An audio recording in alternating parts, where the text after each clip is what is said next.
Praise the Lord. இன்னைக்கு ஆண்டவர் கொடுத்த ஒரு வார்த்தை, இதை உங்களோட இருதயத்தில் ஆழமாக ஒரு விதையாக பதிச்சுக்கோங்க. ஐசையா 41:10.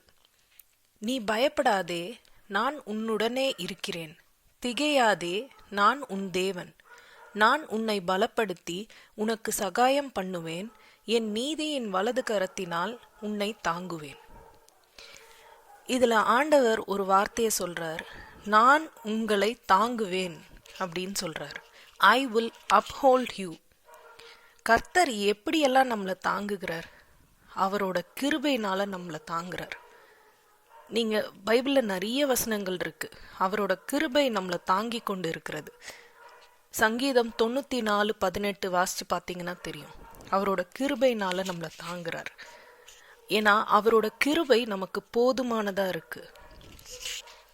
அவரோட வார்த்தையினால நம்ம தாங்குறார். எபிரேயர் 1:3 வாசிச்சிங்கன்னா தெரியும், அவரோட வார்த்தையினால நம்மளை தாங்குறார். அவரோட ப்ராமிசஸ், அவர் வார்த்தையை கொடுத்துட்டாருன்னா அதை மாறாத தேவனா இருக்காரு. அவரோட அன்புனால நம்மளை தாங்குறார். அவரோட அன்புல நம்ம வளரும்போது, அந்த அன்பு நம்மளுக்குள்ள ஆவியானவர் ஊற்றும்போது, நம்மளுக்கு எந்த வித பயமும் இல்லாம நம்ம வாழ்க்கை சீரா போகும். அவருக்குள்ள சீரா போயிட்டு இருக்கோம். அவரோட நீதியினால நம்மளை தாங்குறாரு. அதாவது உலகத்தோட நீதி இல்ல, நம்முடைய நீதி இல்ல, அவருடைய நீதினால மட்டும் நம்மளை தாங்குவார். அவருடைய ஏற்ற காலத்துல அதனதன் காலத்துல அவர் நேர்த்தியா எல்லா காரியத்தையும் செய்வார் நம்ம வாழ்க்கையில. அவரோட நாமத்தினால நம்மளை தாங்குறாரு. இயேசுவின் நாமமே இந்த உலகத்துல எல்லா நாமங்களுக்கும் மேலானது அப்படின்னு நம்ம சொல்றோம் இல்லையா? சோ அவரோட அந்த நாமத்தினால, வல்லமையான அந்த நாமத்தினால நம்மளை தாங்குகிறார். அவரோட ஆவியினால நம்மளை தாங்குகிறார். ஆவியானவர் நமக்குள்ள இருக்கிறதுனால நம்மளோட வழிகள் அவர் நம்மளை வழி நடத்துகிறார். ஸோ நம்மளோட வழிகள் அவரோட பாதையின் படி நம்மளை ஆட்டோமேட்டிக்கா வழி நடத்துறார். அவரோட ரைட் ஹேண்ட், வலது கரத்தினால நம்மளை தாங்குகிறார். பேதுரு தண்ணியில நடந்துவான்னு ஆண்டவர் கூட்டப்போ நடந்துட்டே போனாரு. ஸோ போனப்போ அவரால் ஃபோக்கஸ்டா இயேசு மேல ஃபோக்கஸ்டா இருந்த வரைக்கும் நடந்து போனார். ஃபோக்கஸை விட்டு தண்ணிக்குள்ள முழுகும் போது ஆண்டவர் பேதுருவை கை பிடிச்சு தூக்குறார். அது பேதுருக்கு மட்டும் இல்ல, இன்னைக்கும் ஆண்டவரை நம்ம ஃபோக்கஸ்டா இருக்கோம் அப்படின்னா கண்டிப்பா நம்மளோட வாழ்க்கை சீரா நம்ம தண்ணி மேல நடக்கிற மாதிரி. அது தண்ணி சுத்தி எவ்வளோ ஒரு பெரிய கடலா இருந்தாலும் சரி, எவ்வளோ அலைகள் வந்தாலும் சரி, எப்படி ஒரு காற்று எப்படி இருந்தாலும் சரி, நம்ம வாழ்க்கை சீரா இருக்கும். ஏன்னா அவரை ஃபோக்கஸ் பண்ணியிருக்கோம்.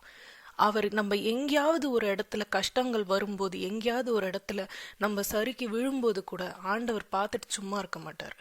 அவர் நம்மளை தாங்கி பிடிப்பார். அவரோட வலது கரத்தினால நம்மளை தாங்குறார். ஸோ இப்படி எல்லா விதத்திலையும் கர்த்தர் நம்மளை தாங்குகிறவரா இருக்கிறார். ஸோ இந்த எல்லா காரியத்திலையும் அவர் நம்ம கூட இருக்கிறார்.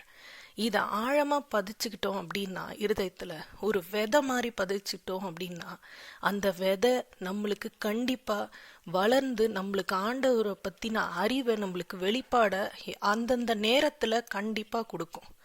ஸோ ஆண்டவர் நம்மளை தாங்குகிறவரா இருக்கிறார். எப்படி ஒரு குழந்தைய அம்மாவோ அப்பாவோ தூக்கிட்டு இருக்கும்போது அந்த குழந்தை எவ்வளோ ஒரு நம்பிக்கையோட தானே இருக்கு. இவங்க கீழே போட்டுற போறாங்களேன்னு நினைச்சதுன்னா அந்த குழந்தை அவங்க கிட்ட வரவே வராது. அதனாலதான் அந்நியர்கள், வேற யாராவது ஸ்ட்ரேஞ்சர்ஸ் அந்த குழந்தைய தூக்குனாங்கன்னா, வெளியில இருந்து தூக்குனாங்களா அழ ஆரம்பிச்சிரும்.